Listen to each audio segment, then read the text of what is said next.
Magandang araw sa inyong lahat. Narito na ang pinakabagong ulat sa lagay ng panahon ngayong Saturday, November 8. Patuloy na lumalakas si Bagyong Uwan at nasa typhoon category na. Alamin natin ang pinakabagong galaw at posibleng epekto ng bagyong ito sa ating bansa. Kung gusto mo naman lagi kang informed sa lagay ng panahon, huwag kalimutang mag-subscribe dito sa channel. Si Typhoon Uwan ay patuloy na lumalakas habang kumikilos pa west-northwestward sa karagatan sa silangan ng Eastern Visayas. Kaninang umaga, tinatayang nasa layong 985 kilometers sa silangan ng Eastern Visayas ang sentro nito at kumikilos sa bilis na 25 kilometers per hour. Taglay nito ang maximum sustained winds na 130 kilometers per hour malapit sa gitna at pagbugsong umaabot hanggang 160 kilometers per hour. Malawak ang sirkulasyon nito na umaabot hanggang 780 kilometers from the center, kaya inaasahang unti-unting lalala ang lagay ng panahon sa silangang bahagi ng Luzon at ilang bahagi ng Visayas sa susunod na 24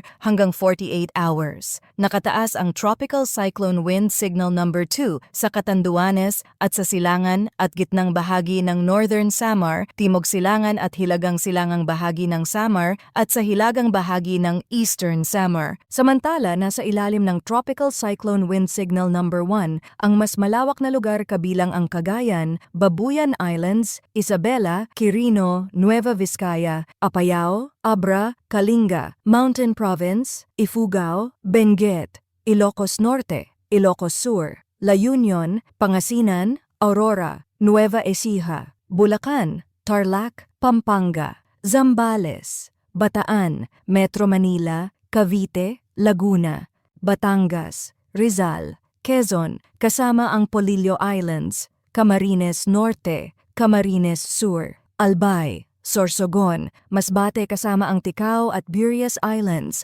Marinduque, Romblon, Oriental Mindoro, Occidental Mindoro kasama ang Lubang Islands at Calamian Islands. Kasama rin sa Signal number 1 ang natitirang bahagi ng Northern Samar, Samar at Eastern Samar, gayon din ang Biliran, Leyte, Southern Leyte, hilagang silangan ng Bohol, hilaga at gitnang bahagi ng Cebu, kabilang ang Bantayan at Camotes Islands, hilagang bahagi ng Negros Occidental, hilaga at gitnang bahagi ng Iloilo, Capiz, Aklan, at hilaga at gitnang bahagi ng Antique, kasama ang Caluya Islands, pati Dinagat Islands at Surigao del Norte. Batay sa pinakabagong track forecast, si Uwan ay patuloy nakikilos pa west-northwestward hanggang Lunes, November 10, bago bahagyang lumihis pa north-northwestward sa Martes, November 11. Posibleng maglandfall ito sa timog na bahagi ng Isabela o hilagang bahagi ng Aurora sa pagitan ng Linggo ng hating gabi at Lunes ng madaling araw. Pagkatapos nito, tatawid ito sa kabundukan ng Northern Luzon at posibleng lumabas sa West Philippine Sea sa Lunes ng umaga o hapon.